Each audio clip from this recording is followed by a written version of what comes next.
मौलाना इकबाल कुरैशी साहब के बयानात और वज़ाइफ के लिए वज़ाइफुल सालिहीन टीवी को सब्सक्राइब करें। 17 तारीख को इस्लामाबाद के अंदर एक बहुत बड़ी रैली है, नमूसे सहाबा रैली उसे कहा गया है, और वो दिफाए सहाबा के लिए है। हर मुसलमान का अकीदा ईमान सहाबा के साथ जुड़ा हुआ है। सहाबा इकराम को अगर हम लम्हे के लिए छोड़ देंगे तो हमसे ईमान निकल जाएगा, क्योंकि हमारे साथ सहाबा का ताल्लुक ईमान का है, मोहब्बत का खाली नहीं है, अकीदत का नहीं है। औलिया के साथ, मुहद्दिसीन के साथ और मुफस्सिरीन के साथ, दुनिया में जितने तबकात हैं उनके साथ हमारा ताल्लुक मोहब्बत का है, लेकिन सहाबा के साथ हमारा ताल्लुक किसका है?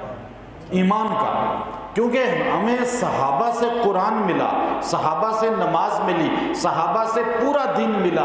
अगर सहाबा को छोड़ते हैं तो एकदम हमसे दीन छूट जाता है, और जो एक लम्हे के लिए सहाबा को छोड़ेगा उस अगले लम्हे उसकी मौत आ गई तो वो कुफर पे मरेगा।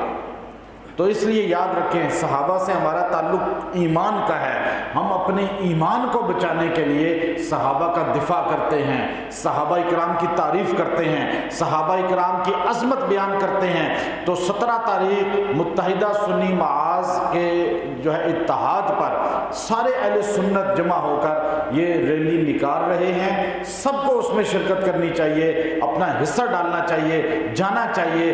एक कदम भी अगर इसके लिए उठा लिया तो इंशाअल्लाह रोज़े महशर हम सहाबा के मुहिब्बीन में शामिल हो जाएंगे। व आखिरु दावाना अनिल हम्दुलिल्लाहि रब्बिल आलमीन। मौलाना इकबाल कुरैशी साहब के बयानात और वज़ाइफ के लिए वज़ाइफुल सालिहीन टीवी को सब्सक्राइब करें।